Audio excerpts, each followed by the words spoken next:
Hi everyone, today we're talking about modal auxiliaries and related structures. In particular, in today's lesson, we're talking about modal auxiliaries of request and permission. We're talking about modal auxiliaries and related structures of ability, expectation and preference.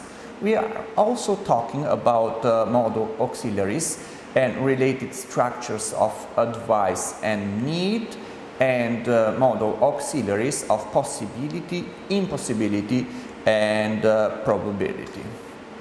So the question is, what are those modal auxiliaries? And I have few examples here. The modal auxiliaries are the following. It's can, it's would, it's may, might, must, or to, shall, should, will, and would. And that's the explanation for modal auxiliaries. They form a special group because they don't use normal verb endings. Instead, they are used with verbs to create special meanings. Also, their meanings change according to the content of the sentence. So, I have few examples of modal auxiliaries, but I have to mention before that the choice of modal auxiliaries depend very much on the social situation. We often use formal language with strangers, for example, and with superiors, and we often use informal language with equals. So, depends partly on the social situation. It also depends partly on the speaker, on what the speaker or the writer believes. For example, in the following examples, I have the structures here, and we have the long forms and the contracted forms. I have the explanation what modal auxiliary is, and I have the examples for each one.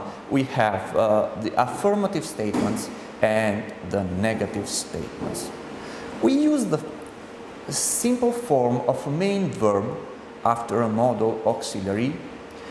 When we use it to form a negative statement, use not after the modal. In a question, we put the modal before the subject.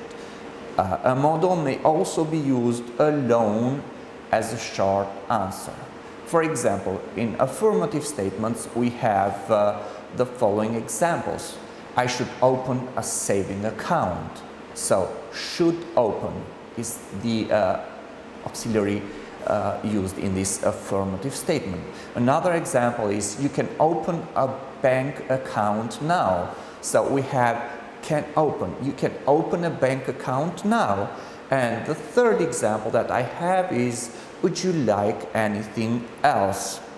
So how can we use these modal auxiliaries in negative statements? For example, the first example we had should open, but we'll try in a negative statement. In the negative statement it will be, I should not spend so much money. The other example is, I cannot deposit very much money today. And the third example that I have today is, no, thank you, I would not. So, I would not is the modal auxiliary used in this statement. What about the contracted forms? We use the modal auxiliaries in contracted forms as well, and contractions of some modals are very common in conversation. For example, will. We have different contracted forms for the modal auxiliary will. It will be I'll, you'll, he'll, she'll, it will, well, there will, and would, that's I'd love to, you'd, he'd, she'd, I'd, we'd, and they'd. So in negative statement that will be I can't, I couldn't, I shouldn't, I won't, and I wouldn't. What about some questions using modal auxiliaries? So we have different structures. First we have the yes or the no